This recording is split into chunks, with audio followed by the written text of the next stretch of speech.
Hello everybody, welcome back to my YouTube channel. So guys, in this video I'm going to be showing you how to fix Snapchat error due to repeated failed attempts or other unusual activity on Snapchat.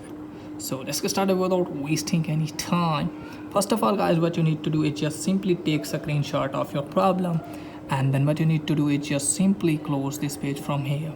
If you have this problem, then I will show you how can you fix it. Just simply open any browser in your phone, like I'm opening Google Chrome here. So you have to search for Snapchat support, and after that you have to tap on contact us. Now you have to tap on I can't access my account, and then you have to tap on I see an error message when I log in. Now as you can see guys, you have to tap on yes, and you can see here is the form, so you have to fill it. Just simply put your username here,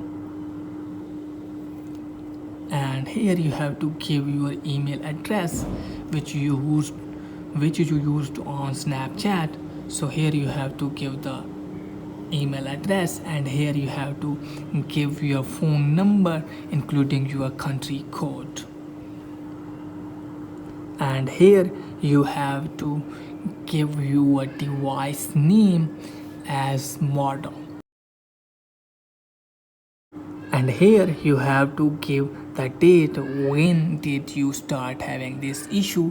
You have to put the date like this, and here you have to choose file, like you have to tap on this and it will redirect to your gallery, and you have to select your screenshot, and here you have to write. After that, what you need to do is just simply tap on send, and your request will be sent to Snapchat team, and hopefully they will fix your problem as soon as possible. So that's it guys for today's video. If the video is helpful, please like the video and subscribe my channel. Thanks for watching.